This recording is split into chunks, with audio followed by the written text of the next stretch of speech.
l'aube de la nouvelle décennie, le locataire de l'Élysée veut regarder loin devant, au-delà du bordel qui secoue la France.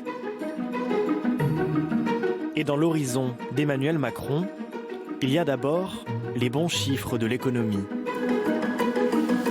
Plus de 500 000 emplois ont été créés depuis mai 2017 et bénéficient souvent à des personnes éloignées du monde du travail depuis longtemps.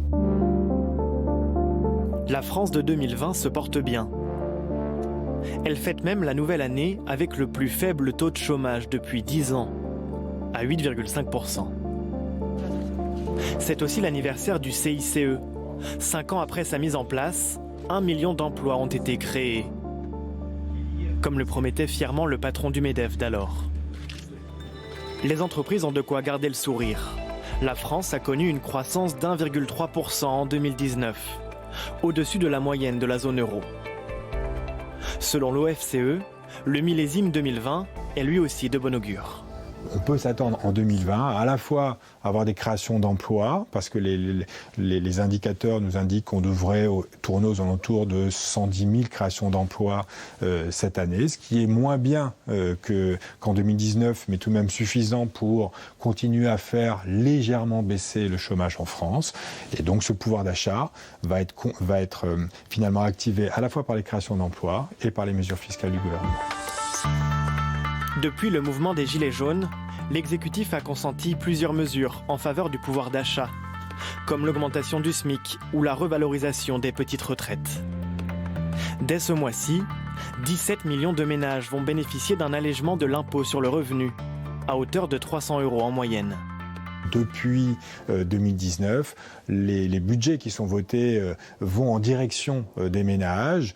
Donc il y a eu à peu près 10 milliards en 2019 à destination des ménages.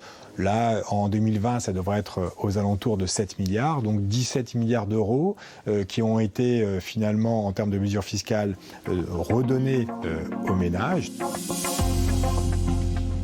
Pour 80% des Français, cette année marquera aussi la suppression totale de la taxe d'habitation. Les 20% restants la verront disparaître à l'horizon 2023.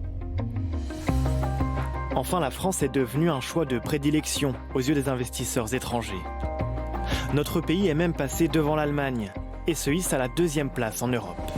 Malgré les mouvements sociaux qui traversent la France, cette dernière reste attractive. On a gagné un peu d'attractivité parce que les autres pays s'effondrent quelque part autour de nous. C'est-à-dire que lorsqu'on regarde en Europe, finalement la situation au Royaume-Uni est très incertaine. La situation en Allemagne se dégrade plus fortement qu'en France.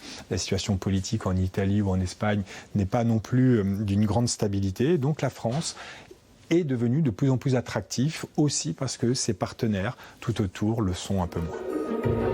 Mais l'optimisme des économistes n'est pas contagieux au pays où le pessimisme est roi. 3 Français sur 4 pensent toujours que la France est en déclin.